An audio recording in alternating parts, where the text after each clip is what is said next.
Are you sure? Yeah. Pretty well. I have two teenagers like y'all quite a bit. So. But half of us are stone deaf. You see the on-off switch? You're on. All this technology. Yeah. All right. So good morning, everybody. My name is Denise Galvin. I am a Clarksville native. Do we have anybody in here who is previous or current service members? Previous or current? You are talking a little softly. I really am partially deaf. Yeah, just a little loud. Yeah, previous I am. I got out as quickly as I could, but it was on. I was on a discharge. I think I'm just going to hold it like this. I shy away from microphones a little bit more. So yes, thank you. Well, you're welcome. I got to go to front college and I'll feel like I did much service to the kid, but myself, but okay. So I was, a couple of weeks back, I attended the Take Back the Night March at Austin Peay, and I was chatting with Jill. And she was asking me about my history of dancing, and I told her that I feel like I've come full circle because it's 10 years this year that I actually started taking belly dance lessons here at this church. And that's actually how I found out about UU. I never even knew that such a thing existed. I was chatting with a teacher. Her name was Teresa. She was actually my third teacher. I'm on teacher number 4 right now. Wow. I know. Since we're a military town, the teachers switch up a lot. Yeah. I'm trying to fix Branding it. that too. Yeah. And I said, what is this place? She said it's a church. I'm like, church? I think I can handle this church. Don't have to check your mind at the door when you come in. Right. So I have been teaching for about 3.5 years now. A couple of friends were talking to me one night, and they knew that I was taking belly dance lessons, and they said, hey, can you teach us a couple of moves? I'm like, well, yeah, sure, why not? What do I got to lose? And it just slowly grew from there, so now I actually have my own business, I'm legit. And so I'm fixing to finish a session and gearing up for a new set of students here in a couple of weeks. And I always have a syllabus for each of them. And on the syllabus, I have the question, why are you taking this class? So in other words, what are your goals or objectives? And I have them, fill in blank, and I hang it up as a reminder for both of you and them. And to me, that's a really important question. Why do we dance? We dance for many different reasons. Some of us dance to make a living. Not me. Haven't gotten to that point yet. If I ever do, that would be awesome. To accept a new challenge. Some people dance for fitness. Do I have any Zumba enthusiasts in here? Are you the only one? Okay. Might have a presentation on Zumba. And a lot of people dance for joy. Just the sheer joy. So my 2 shimmy mobsters, yes, they do. I call us mobsters. Shimmy mobsters. Can you tell me in just a few words why you guys dance? For the joy of it. For the joy. I said for the challenge, just if I can do it. Cindy is a perfectionist. She will not perform unless she has every single move down. I'm not going to mess up. For myself personally, I dance because my soul tells me I must. If I don't, it's a very dark day. But the main reason that brings this as in the Shimmy Mobsters motley crew together, is called the ShimmyMob event, and it's been happening since 2011. What it is a worldwide flash mob style event that happens every year. Well, first of all, does everybody know what a flash mob is? Kind of like a UU service, isn't it? Everybody rushes in, has a lot of fun, and leaves real quick. You rush in and dance, and it's supposed to be not choreographed, but a lot of them, if you look up flash mobs on YouTube, you can tell that they are highly choreographed and highly practiced. Oh, I have seen those. Yes, like in malls and train stations and stuff. They're beautiful. They're great. But we actually, if you sign up for ShimmyMob, you actually get a choreography, you get a t-shirt, you have to practice, and the team captain from each city sets up venues, picks a charity to give the funds to, and then fundraises for about 3 or 4 months. We dance on Worldwide Belly Dance Day, which happens around the middle of May each year. For this year, it happened on May 13th, and we had 72 cities sign up, and 2,168 dancers. We're shaking like the goddesses that we were in the world that day. That's great. My universe. Yeah, it is. Now, with the t-shirt that we get, on the back of it, it says, "We dance to be free." I'm going to turn around for a second. You guys can see it. We dance to be free, to express and rejoice, but today we all dance to give the silent a voice. And the silent that the t-shirt refers to are the women and children who are victims to violence, domestic violence, sexual violence, gender identity-based violence. So that is, ShimmyMob is a charity, and we raise funds for shelters for women and children all over the world. The word silent is used on our t-shirts because the majority of assaults go unreported, especially in non-Western countries. The statistics in the United States alone are staggering and shocking. But instead of me reading the statistics to you, those of you who have the slips that Robin passed out, we're going to read that. Instead of me reading the laundry list of things that must change, I'm going to let you guys utilize your attention today. So, on your slip, it'll have a fact number 1, fact number 2. So, if I could get the person who has fact number 1 to read it, you do not have to stand up. Unless you just want to. No. All right. Fact number 1. 18.3% of women in the United States have survived a completed or attempted rape. Of these, 12.3% were younger than 12 when they were first raped, and 29.9% were between the ages of 11 and 17. So 18.3%, that's almost 1 in 5 people. So chances are you know quite a few women who have been assaulted. Speak up, okay. Fact number 2, who has that? 22 million women in the United States have been raped in their lifetime. 63.84% of the women who reported being raped, physically assaulted, and or stalked since age 18 were victimized by current or former husband, cohabitating partner, boyfriend, or date. Yeah, so usually almost always it's someone that the woman knows.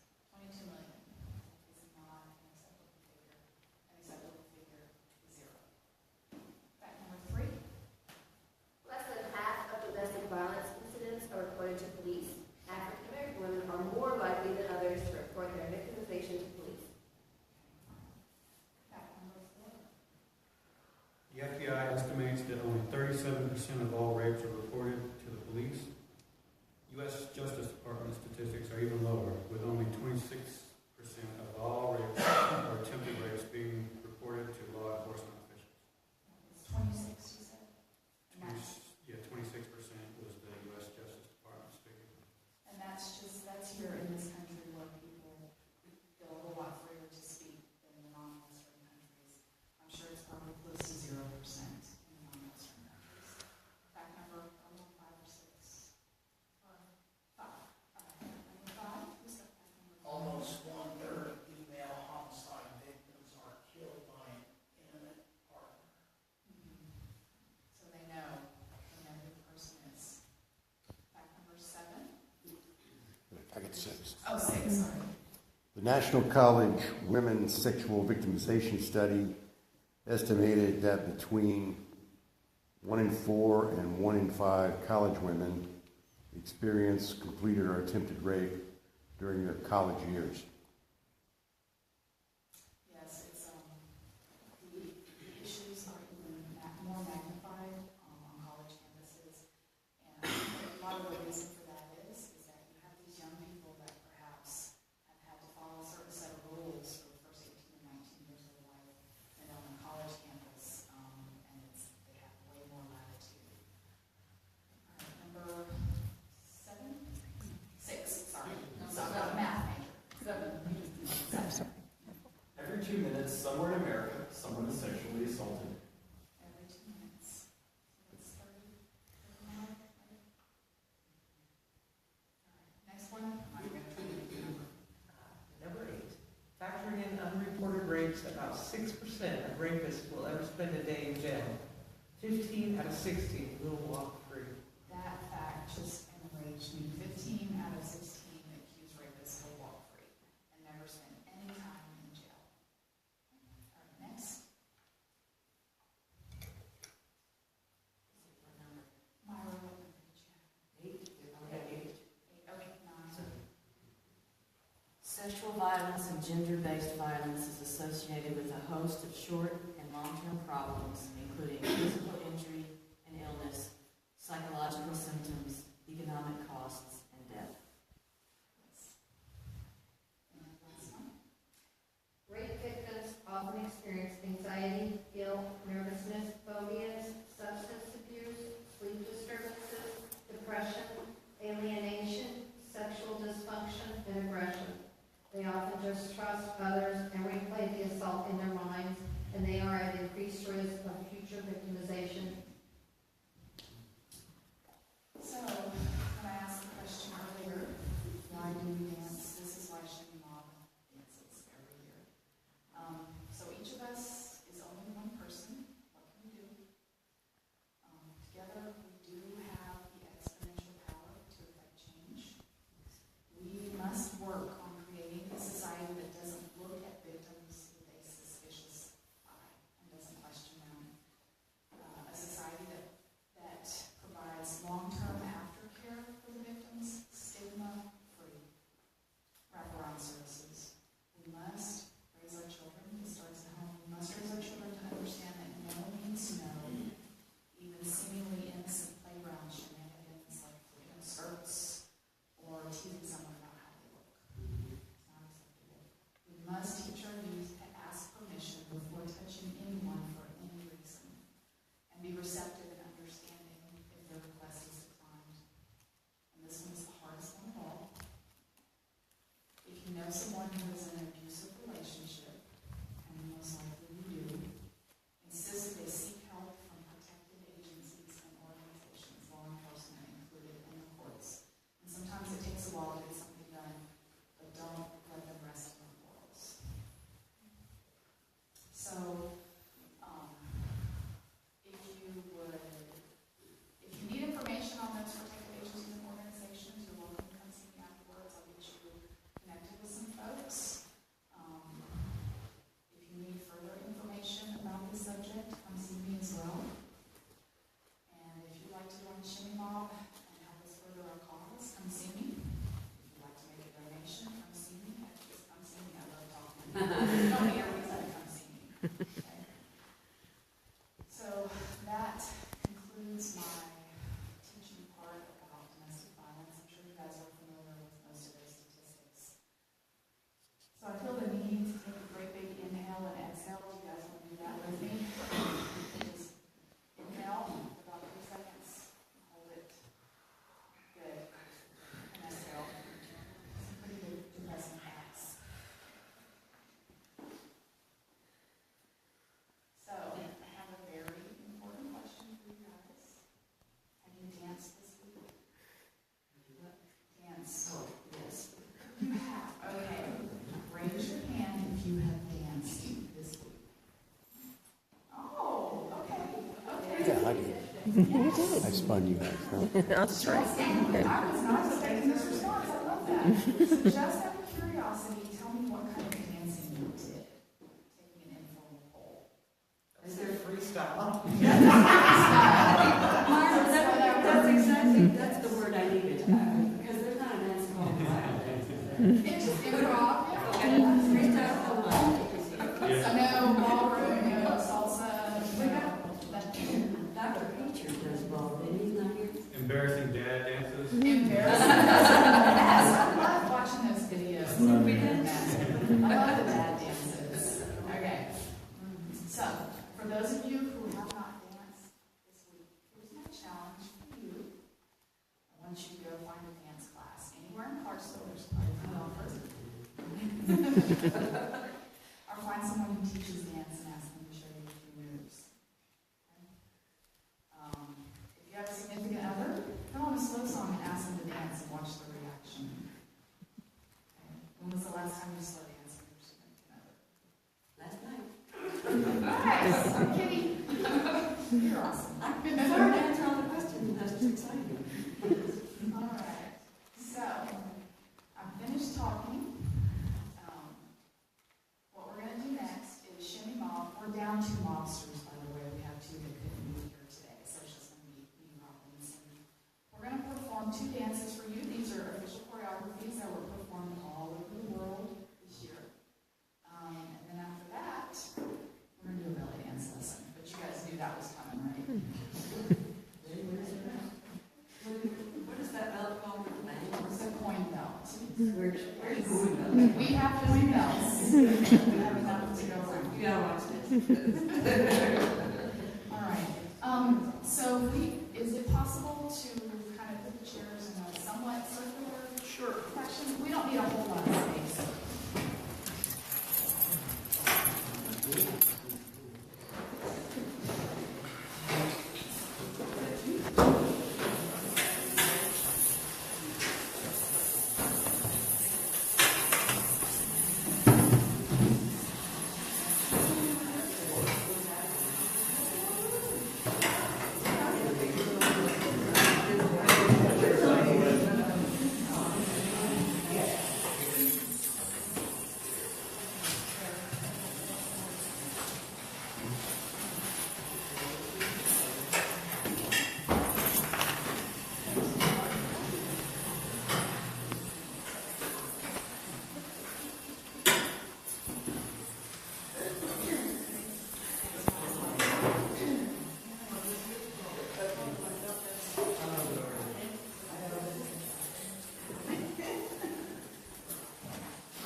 Similar experience. We are definitely a mixed level. We've got, in this year's ShimmyMob, we've got everywhere from 12 years experience to 4 months experience. Wow. Product coming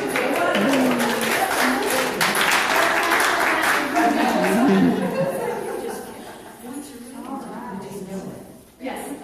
So we're going to face that way for this dance. We figured we'd be fair to both sides.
Celebrate the movie. This is that's right. Annabelle.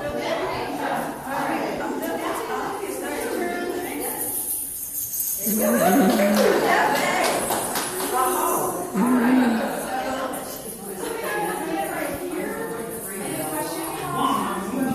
Position yourself strategically and otherwise spread out. All right, so here is the combo we're going to do. I'm going to show it, teach it, and we're going to do it. So you're going to start with your backside to the audience. You're going to do an Egyptian shimmy. Now, if you're feeling sassy today and you're willing and able, you're going to hop to the front and do another Egyptian shimmy. But if you just feel like turning, that's fine too. Okay? So Egyptian shimmy. Hop or walk, Egyptian shimmy. Then we're going to do a move called an infinity. It looks like this.